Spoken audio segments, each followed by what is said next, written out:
Hello, and welcome to the Healing Sexual Trauma Summit. I'm Marcy Little, your host, and today we have our featured speaker, Laura Davis. Laura, welcome. Thank you. Just a pleasure to be here with you. So great. Okay, in a moment I'm going to tell you more about Laura, but let's just take a moment to get settled. And yeah, Me too. you I'm too. going to get settled too. Get settled. All right, so feel free to close your eyes if you like, or just lower your eyelids just a bit. And bring your awareness into your feet if they're touching the floor, whatever part of your body is making contact with whatever you're sitting on.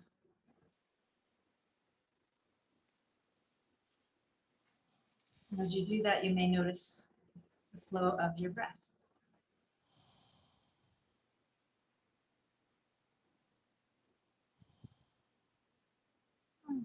You may feel the impulse to take a deeper breath, or you may just notice where your breath is, and by noticing, it may shift in some way or it may not. No need to force anything.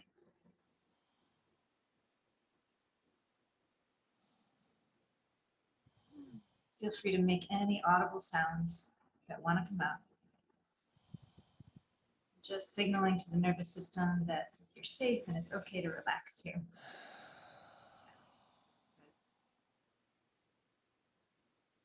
Okay. Thank you. I needed that. Yeah, right? So good. We're back. And I just want to invite viewers at any time, if you notice yourself getting overstimulated or feeling overwhelmed, to just take a pause. Hit the pause button, walk around the room, check in with your breath again, take a break, and come back when you're ready. Okay, without further ado, Laura, here you are. Such a pleasure to have you. Yeah. Laura Davis is a 6-time best-selling author. Her books, including The Courage to Heal and I Thought We'd Never Speak Again, have been translated into 11 languages and sold 1.8 million copies. Laura leads writing workshops in the US and internationally that focus on writing as a tool for healing and transformation. Her new book is a memoir about the tumultuous twists and turns of mother-daughter love, the burning light of two stars. There it is. Laura, would you like to add anything more?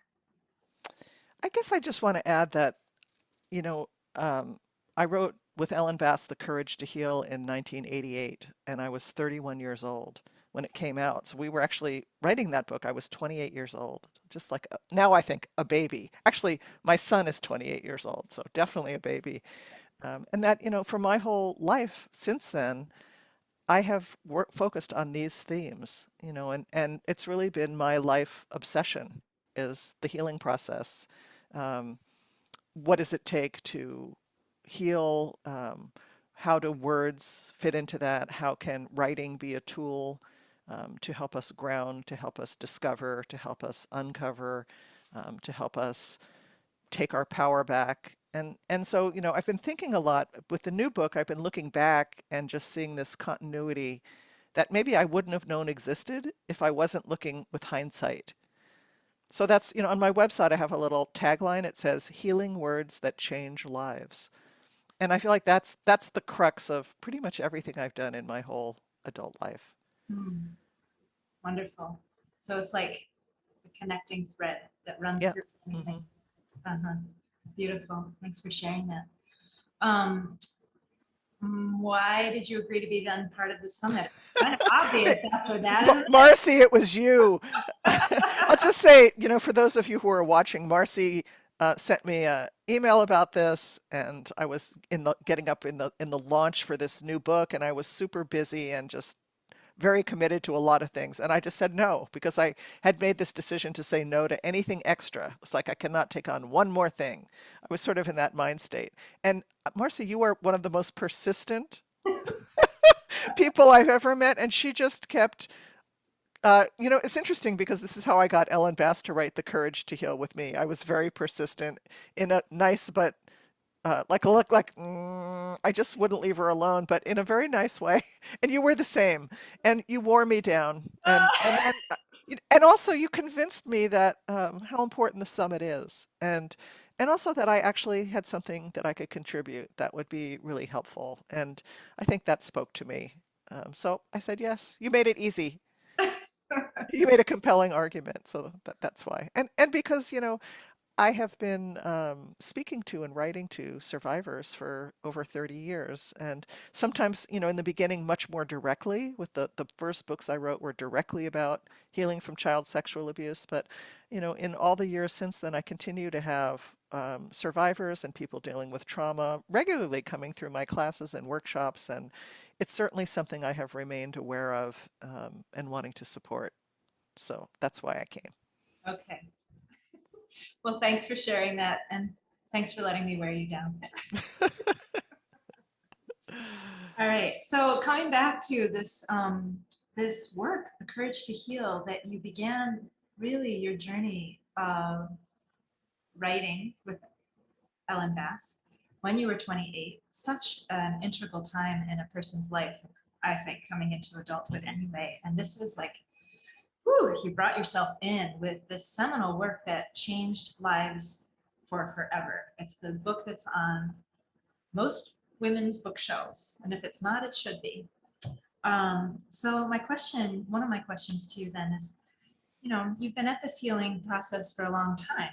So how does the process evolve and change over the course of a lifetime?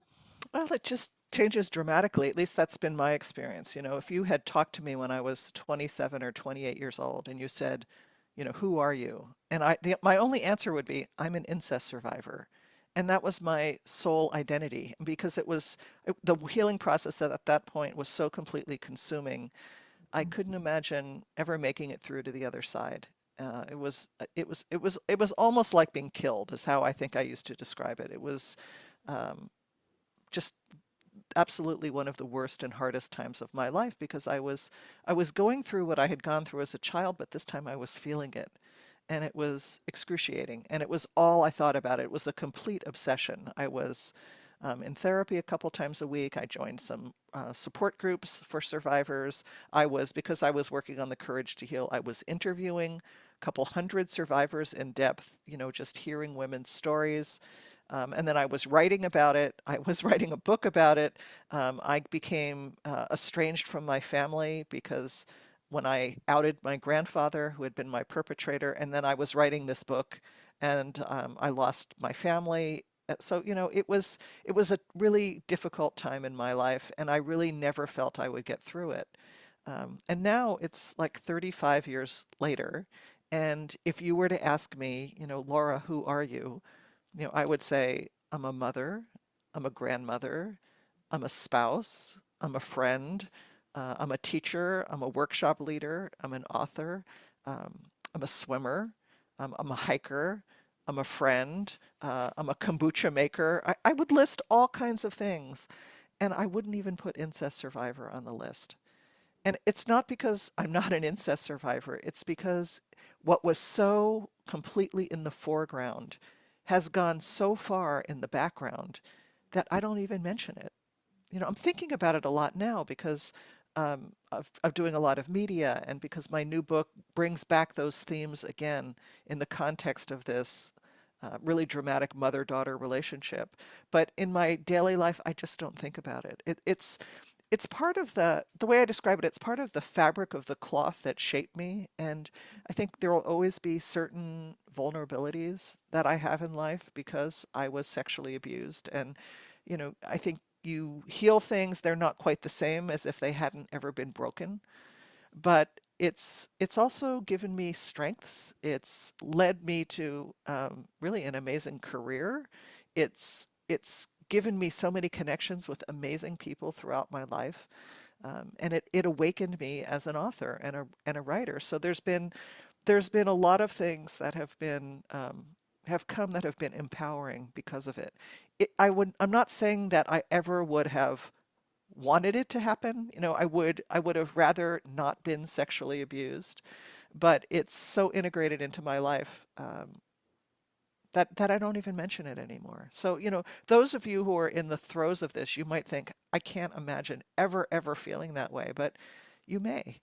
Um, and the only way I got there was by really doing the work. Just what we laid out in the Courage to Heal, I lived it, and just doing the incredibly hard work of facing it, healing it, feeling it, the rage, the grief, all of it, knowing it wasn't your fault, going through all those stages again and again at different life cycles, and um, eventually I was able to turn my attention to other things in my life, and not have that be the center of my identity. And now, as I said, it doesn't feel like something I have to mention. I hope you get there too. Um, Well, I'm really glad to hear you say that. And in fact, I really thought I was there, you know, like I really didn't even identify myself that way. But when I became a yoga teacher and I started getting into the deep cellular level, I realized, well, there's more. yeah. There's just more to do, you know. Yeah, I think that's really important to say. There's not like a finish line, like you cross the line and that's it, it's completely over, because I think as we go through our lives, we go through different things that bring up vulnerabilities. When I had children, a lot came up for me, because it brought up the vulnerability of being a child, and I was afraid that I would abuse my own children, which actually was an unfounded fear, but I had the fear and I had to face it and I had to go to therapy and I had to work on it and I had to learn about boundaries and all kinds of things. Um, and then, I think just even like I had cancer at one point, and the vulnerability of that, of being powerless, and not being, losing kind of all the efficacy of my life, that brought up feelings from that time. And I think as I age and as I go through times in my life where I'm less in control, just because of aging or illness or infirmity, I think these things will just cycle back. I think that's just the way it is. As we go through different life cycles, we meet these same challenges and these same issues on different levels. But it has never been as consuming and devastating as it was at the beginning. Yeah. It's like it goes, I work on it faster. It doesn't derail my life as much. Mhm. I acknowledge it, I face it, I deal with it, and then I'm able to move on much more quickly. That's how I would describe it. Is Yay. that the same for you, Marcy? It's totally the same for me. And it also makes me think of my mother's journey because she was a survivor of incest. And the period of time when she was going through what you describe at 28 was very traumatic for her and thus for her children. Hmm. And yet at this point in her life too, she's really done her work, you know. So I love what you're saying, and I'm sure that anybody who's listening and watching right now who might be in the throes of when it's the most intense can take heart and have hope as a Yeah. result of your journey, our journeys, my mother's journey. Okay. Um, we're gonna move now to this, the next book that you wrote, which was Though We'd Never Speak Again, The Road from Estrangement to Reconciliation. And I'm wondering if you could share with us what essential elements make reconciliation possible. And you Well, already mentioned a little bit about how you fell out with your family when you wrote Courage to Heal and all of that. So that's part and parcel. yeah, reconciliation is a very complicated topic, and the first thing I want to say is that it's not for everyone. I think that's the essential first thing to say, is that there are absolutely situations when you're dealing with someone who is abusive, who is hostile, who is addicted, who is just not a safe person to relate to, that there are times where walking away, setting a boundary is the healthiest and best choice you could make. And sometimes that is a permanent decision, and sometimes it isn't, depending on how circumstances change. But reconciliation, in terms of actually having contact with the other person, is not a universally advisable thing to do. It really depends. You have to look at your situation, where you are in the healing process, and who are the people that you're dealing with.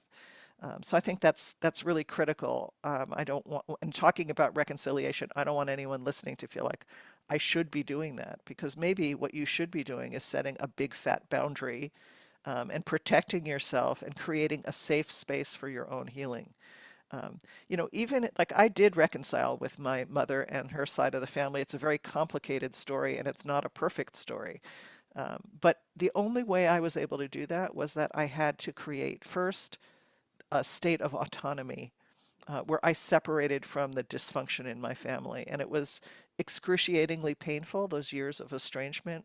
I felt like, with my mother, I felt like I thought about her more when I was estranged from her than I did when we were connected to each other. Even though our connection was often volatile and difficult, and she would take the role of attacking and you know, she was like a lot of rage and intensity, and I would be the role of withdrawing and getting cold, and we played that out for many years. But I really had to establish the boundaries that enabled me to um, be a person separate from my family, to do my healing work. And it was only after doing a lot of healing work that I was able to even consider this question of reconciliation. And I just want to stress that before we get into talking about it, you have to do a lot of other things first. It's not the first stage or near the beginning of the healing process at all. And the problem is that you'll get a lot of pressure from people outside of you that you should forgive and forget, let bygones be bygones. Why are you bringing this up now? This happened so long ago. Can't you let go of it? Your mother's not so bad. Your father's not so bad. We miss you. Just all this kind of pressure. Mm. Um, and we also feel that pressure from the inside. We long for our families. Even no matter how dysfunctional they are, most cases there's still a hunger for that kind of connection. And so we want to connect. And sometimes we're so enmeshed in the dynamic of the family that we want to go back into a system, a family system that's really, really unhealthy, but it's familiar. And we want to go back into what's familiar. So I just want to, all that is kind of ahead. So you have to do your work first. You have to be in a really strong place. And then you have to evaluate who are the people that you're estranged from. And, one thing that really helped me was not looking at my family as a conglomerate. So instead of my family being everyone, I looked at people as individuals.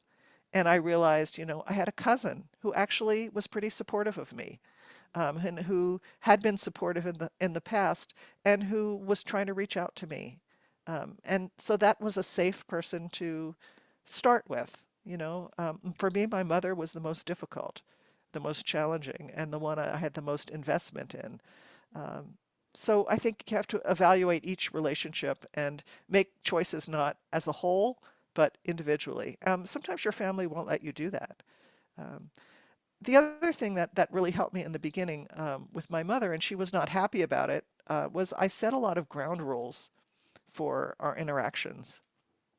So this could be something like, I don't want you to ever discuss my weight again, or I'm not coming to your home. I want to meet in a neutral place. Or I'm only going to get together with you if I could bring someone like a safe person or a witness. I mean, I wouldn't use that language with them, but that's what it was for me. Or, instead of, well, we always go visit for a week, you could go for an afternoon. So there's ways to start to set boundaries and take some tentative steps with a lot of support. Um, or it might be, for some people, it might be there was a woman I interviewed for the Courage to Heal. I really never forgot her story. She said that she would try to go visit her family, her mother, I think it was.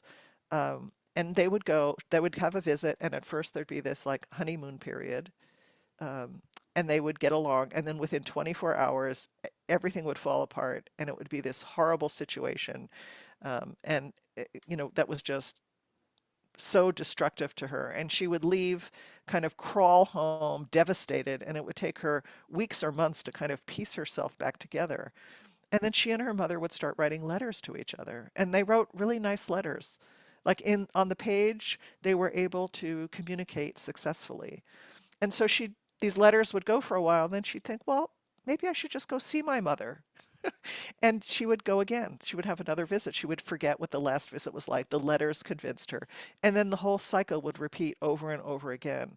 And she said, one day I realized I'm going to stop visiting because I have a mother in letters. That's the kind of mother I have. So we have to determine kind of what is the boundary or the position in which communication is advisable. And to always be open to things um, can change over time. And With my mother, one of the things we did was agree to disagree. So, for years, I desperately wanted my mother to believe me that her father had sexually abused me. And she desperately wanted me to recant. And neither of us were changing our position. And I realized that that was not going to get us anywhere. And yet there was enough that was good. There was other good things in the relationship that I hoped to um, be able to re-engage in. And I think she felt the same. I also had a child at that point, and I knew that she, despite her many flaws, that she actually had demonstrated with my niece that she was a really good grandmother. And I wanted her to be his grandmother, and she really wanted to have a relationship with her grandson. I think that motivated us a lot to take some steps we hadn't been ready to take in the years before. And we just took one little step at a time and started with making an agreement that we weren't going to talk about this huge hot button issue in between us. And when I started studying reconciliation, I had assumed the only way that people could develop a relationship was they had to hash out all the deep, dark, difficult issues.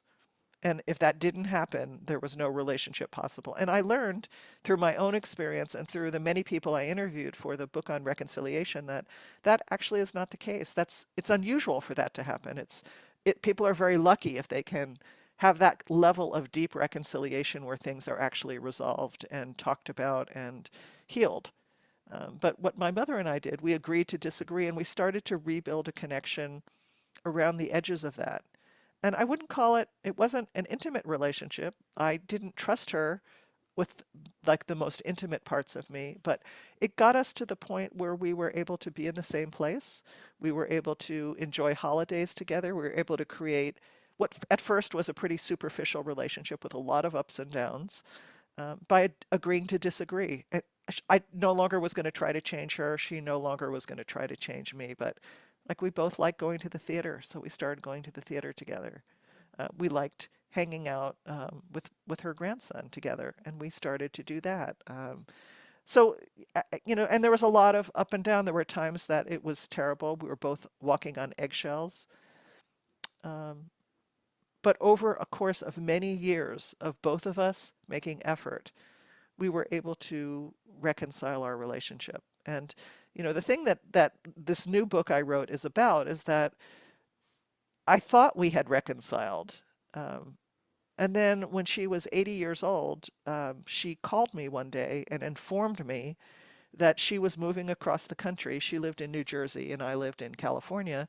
She was moving across the country to live in my town for the rest of her life. She didn't ask. She told me. And I was like just completely freaked out. And yet part of me wanted to. I was so torn. There still was the part of me that um, felt like maybe we could heal our relationship the rest of the way. And the other part was like, no way, I am never doing this. Like I moved 3,000 miles away from you for a reason, and I need the distance between us to make our relationship work on the level it works. But she came, and the book I wrote, uh, The Burning Light of Two Stars, is the story of what happened from when I got that phone call to the end of her life. Yes, it Um, is. And I have honored to be able to pre-read that before it comes out. And you tell the story so beautifully. And I really appreciate what you're saying. So for our viewers, when it comes to reconciliation, the first thing is that it may not always be possible and or desirable, depending upon the relationship and where it's at, if it's too toxic. And it might be important to create a huge boundary. And then the next is to do your work and get strong and really, I'm going to use my own words for a second, and really feel your autonomy, really sort of free from the toxic relationships. And then it is to sort of titrate and um, create some ground rules for yourself that you perhaps share with who you're going to attempt to reconcile with, and maybe take the doses. Is that kind of right? Yeah, I just want to say that, there's no guarantee the other person's going to accept your ground rules. I mean, and if they don't, that's more information for you in terms of deciding how you want to proceed. And the thing I didn't say is you need support. I worked with a therapist for a long time before I began any kind of movement towards reconciliation, and I really needed her to also, when I made a foray, or my mother reached out to me, I needed someone that I could bounce off of about what happened and evaluating what happened and what worked and what didn't and what I would do differently the next time. Um, so yeah, you don't do this on your own. You really need support Right. to do it and to think through the circumstances. Because a lot of times survivors are longing for an unrealistic relationship that really is not possible. It's the fantasy and can put themselves in some dangerous situations from doing that. You don't want to be in that position of setting yourself up like that. Got it. Yeah, that's so helpful. And then finally, um, what is ultimately is and isn't possible, and what worked for you in your relationship with your mom, at least up to the point when she moved out to California, was to really focus on and become active in the ways that felt really good to you both, and leave it leave the tough, unreconcilable part to the side. Yeah, I mean, I think a lot of people are negotiating that right now when there's like a political divide in a family Mhm. and you have people wildly different in what they believe reality is.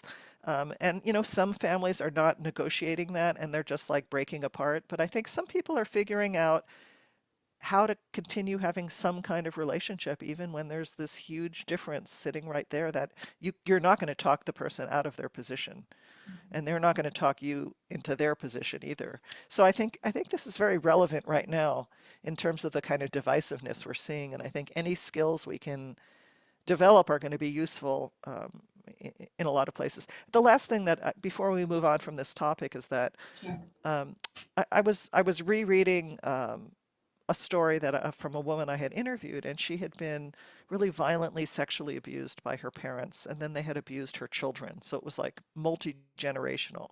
And she knew that she was never going to see them again, that they were damaged, toxic people. But what she did is, she did her own healing and she began to pray for them. Mhm. And she would bring them into her meditation. And she got to the point where she was able to, she had expressed her rage for many, many years and acknowledged the damage for many, many years. And she began to look at the forces that shaped them, like the families they came from and what had happened in the generations before and the trauma that they had experienced. And she didn't really try for it, but she began to feel compassion for how damaged they were and how they weren't capable of doing better than they had. And she said she was able to come to a real place of peace with them on the inside, never interacting with them. Never, talking to them or reaching out to them. Her mother was dying and she chose not to go. So she really kept that boundary, but she really was able to send, in the end, this loving kindness where she was able to basically reconcile the relationship on her own inside herself. And I just want to say that that absolutely is possible to do. And again, this isn't something you're going to do if you're just at the beginning stages of dealing with sexual abuse. This is like graduate school. This is something for way, way, way down the line. But just to say that it is a possibility that you may get to. And she just reported she felt so much freer because she was, there's a saying in Yiddish, a proverb. It says, "When you go out for revenge, you have to dig two graves." Um, and so I think that's where that comes from. Is that um, I absolutely felt a lot of rage and needed to, and I really honor anger as a very valid, important part of the healing process. But there was a time I wanted to set it down, and I was wanted to have a much vaster perspective on me and my family than just kind of how we were caught in these relationships in the present. And getting that more global perspective really helped me let go of the bitterness any residual bitterness I was carrying. And then you can plow over those graves and close them up because nobody wants to be there. That's right. Love it. All right, we're gonna move towards your upcoming book, The Burning Light of Two Stars. And you've already talked about the story of deep healing with your mother. So you describe your tumultuous relationship with your mother as the story of two souls who just wouldn't quit each other. And I think you've talked about that a bit. Is there anything more you want to say? Just that I think both my mother and I had every reason to never speak to each other again. And when I was younger, I would have said it was all her, but part of the process of writing a memoir, which took me 10 years to write, I think I needed 10 years to really gain the emotional strength and the courage to not just publish it, which was a huge question for me, but to face myself. Early on when I was working on the book, I had an early draft and I was driving in the car with a friend of mine who's been a creative writing teacher for 30 years. And she was helping me, she had read some of the early material. And she's a very blunt person, and her name is Susan. And Susan just turned to me in the car. She said, "Laura, this is not the courage to heal. This is the courage to reveal."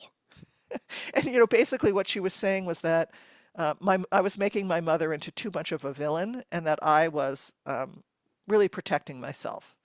Both, like I was the good person, I was the hero of the story, and also I wasn't really revealing any of my underbelly.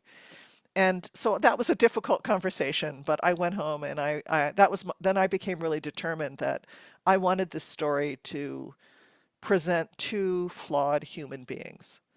And when I had different beta readers along the way, who were readers who would read a draft of the manuscript and give me feedback to help me write the next draft, I always asked, how does the mother and daughter seem to you? Like, how do these characters come off? And by the time I got to the end, when I knew I was finished with the book, people would say things like, "Well, God, in this chapter, I loved your mother and I couldn't stand you," or like, "I couldn't believe what you did to your mother." Or they'd say, "I really loved your mother. I was furious at her for what she did, but what an amazing woman." Uh-huh, And then I knew that I had succeeded. I did not want to write a vendetta. uh-huh, I didn't want to write this book for revenge. I love my mother, and I really wanted to present her in her multifaceted complexity. And I wanted to present myself the same way. And uh-huh. that was quite a challenge. I bet. Um, I don't And know if that had anything to do with your question. I love what you said, and that is one of the things I appreciated the most about your writing is how honest you were in both domains, Right, especially around who you were right, and how right. it could affect you. Yeah, yeah, Um, so the thing about, that we couldn't quit each other. There was something in both of us that was just determined to keep coming back to trying to make a relationship work, some kind of relationship. I'm not sure why that was, but I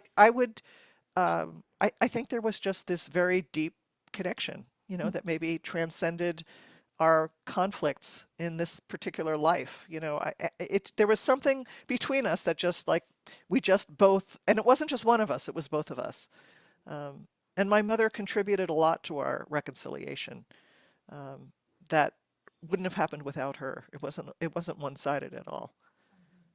cool. And the other thing, that's interesting is that there was a woman I talked to, and she talked to her mother, and they had it was a reconciliation story after very severe sexual abuse. The father was the perpetrator, and this was about her mother. And she said, her mother said to her at one point, she said, "I just want you to know it's just as far a distance from me to you as it is from you to me. In other words, it's just as hard for me to traverse this distance as it is for you." And I really took that to heart, because, we tend to make ourselves the center of everything in our story. And part of reconciliation is being able to walk in the other person's shoes. Thank you. One last thing today in our talk. In your book, you included an epigraph from the writer Deborah Furchy, who says, "Every time I look in the rearview mirror, the past has changed." I love that. Yeah, her name is Deborah Fruchet, and that was it was from a piece she wrote in one of my classes, and I have stayed with that thought And in fact, I think it's right in the front of the book. Every time I look in the rearview mirror, the past has changed. Mhm. And that is so much my experience. If I had written this memoir, um, 30 years ago, it would be a completely different story. If I was to write it 10 years from now, it would be a different story. My perspective would be different. So, particularly in writing memoir, memoir is not just a recitation of facts. It's not like this happened and then this happened and then it's not a bunch of events on the page. Although there are events you write about. It's how you experience those events. And it's me now looking back over my life and looking back over this relationship, which is the story I tell, and having the wisdom and the insight that I have now and applying that to this relationship and looking at the things I learned. And I learned a lot through the process of writing it. And I had to face some really difficult things about myself, which, I think I like when people say, I appreciate your honesty, because I really admit some really difficult things and some difficult moments that happened where I am not proud of what I did or what I said or how I manipulated. But it's part of the story. And I think facing ourselves like that is really, really important. Um, I think circling back to how we started this talk, about the healing process is the reason you're different at when you're 60 dealing with sexual abuse than you were if you were 20, or, however much time has passed for you, is because of this. That every time we look in the rearview mirror, the past has changed. So that identification of I am an incest survivor and that is my identity, that's how it looked then. Now, when I look back, the past looks different, and it's not on my list. So it circles perfectly back to how we started, actually. So thank you for that. You're welcome, and thank you for that. So I think that's a great place for us to wrap up. And I want our viewers to know that Laura Davis has offered two gifts. Laura, do you want to say anything about? Sure. Yeah, I have two gifts. One is I created a workbook um, called Writing Through Courage, a 30-day practice. And it teaches the basics of writing practice. You could be a complete beginner and never have written to do this. It will teach you what to do. And then it talks about the value of writing as a therapeutic tool. It gives some guidelines for creating a safe environment to do this work in. And then there's 30 days of, there's quotes, there's prompts, there's poems, and then there's a suggestion for writing at the bottom. It's a beautifully designed book. One of my students did the design. And you actually don't need to be a writer. You could take these questions and bring them to a support group. You could answer them with a friend. You could do it in discussion. You don't even have to write the answers. But I think it's a really powerful and affirming workbook. And so I have that for free up on my website for you to download. And we all need courage. We certainly need courage if we're facing sexual abuse. We need courage just facing the world and our world situation right now. There are Mhm. so many places where we need to find courage, and I hope that this book will help.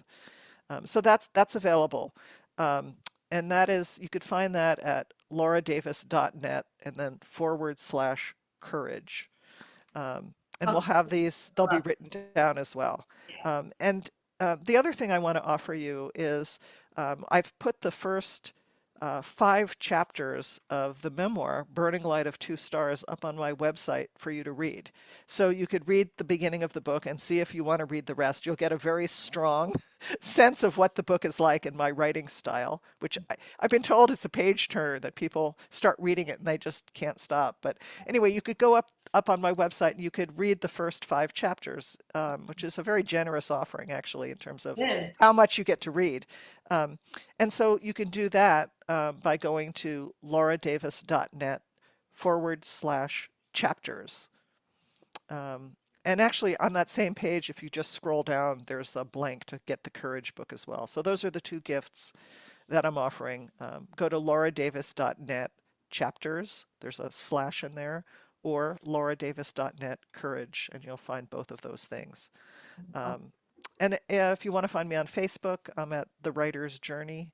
But the best, everything about me is up on my website, lauradavis.net. Wonderful. Um, Thank you, Laura. Uh, it's been such a pleasure. We could keep doing this for, a couple hours at least. Easily. And I want to say one thing just to promote the summit. Also, if you enjoyed listening to Laura today and our other speakers, and you're here for free, you're so welcome. If you think you're going to want to come back to this and check in again with what Laura had to say or any of our other speakers, please buy this summit and you'll have it in your library for life as a resource. Like Laura said, we need support. And so this summit is intended to be that part of that support for you. Laura Davis, Marcy, I just want to thank you for putting this together too. I mean, what a service you're providing. oh, And thank I'm really glad that you twisted my arm because I've so much enjoyed this conversation. And to everyone out there, I'm really glad that I got a chance to talk to you today. you're an elder for us. And you're That's with the first time I've ever been called an elder. I kind of like it. you like it? Okay, good. Yeah, it's I'm glad okay. you I'll, like it. I'll accept. Oh, good. Okay. And thank you so much for being with us. You're welcome. Okay.